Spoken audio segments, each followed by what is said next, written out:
आसुची पाणीपाग को नहीं नुआ अपडेट आसुची आउ एक लघुचाप आज 15 तारिख जाए अति भीषण वर्षा नहीं सतर्क सूचना बंगोपसागर पुणी घूर्णिबलय आसंता 12 घंटे लघुचाप पुणी राज्य रहिबो प्रबल अति प्रबल वर्षा 9-10 को सावधान प्रबल वर्षा पाई एई सब जिला को सतर्क सूचना जारी कला पाणीपाग विभाग। हेलो फ्रेंड्स मु सत्य आपण देखुचोंती नरसिंहा क्रिएशंस वेदर तेबे याकु नै संपूर्ण डिटेल्स इन्फॉर्मेशन जानिबा ता पूर्वरु वीडियो को लाइक करे सहित जदि पारछोंती आपनकर संग साथी मानको वीडियो को शेयर करनियतु जदि फ्रेंड्स आपण माने हमर ए चैनल ले नुआ ही वीडियो देखचोंती पूर्वरु केबे भी हमर ए चैनल को सब्सक्राइब करनाती तेबे याती चैनल को सब्सक्राइब करे सहित पाखे आस्तुवा बेल आइकन को बजाय रखतांतु।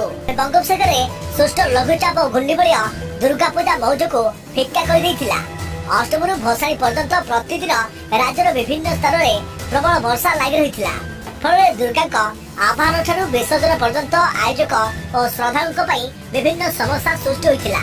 तेबे विशेषकर कटक भुवनेश्वर महाआडंबर दशहरा आयोजन हेउथा बेले चलित वर्ष वर्षा जोगु एहाको फिक्का कर देथिला।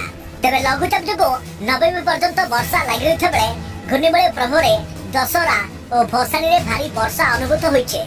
एमिति कि दशहरा रे आयोजित होइतवा रावण पोड़ी अधिकांश स्थान रे असंपूर्ण रहिछे।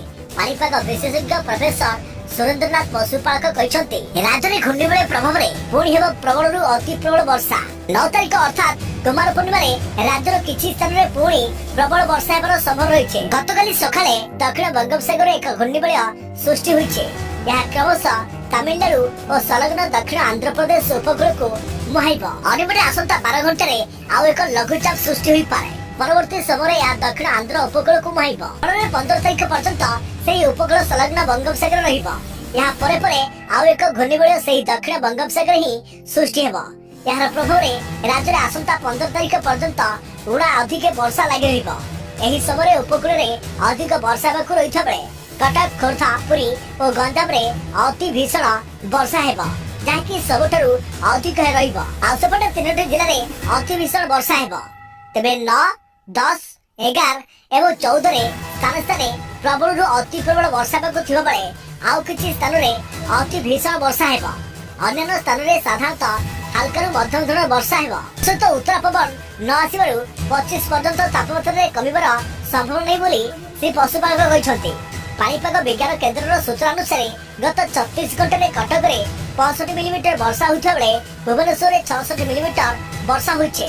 सेहिपरि बालेश्वर 54 वर्षा होइथा बेले नयगढ़ 41 भद्रक रे 85 ढेंकानाल रे 52 जाजपुर रे 37 मिलीमीटर वर्षा होइछे।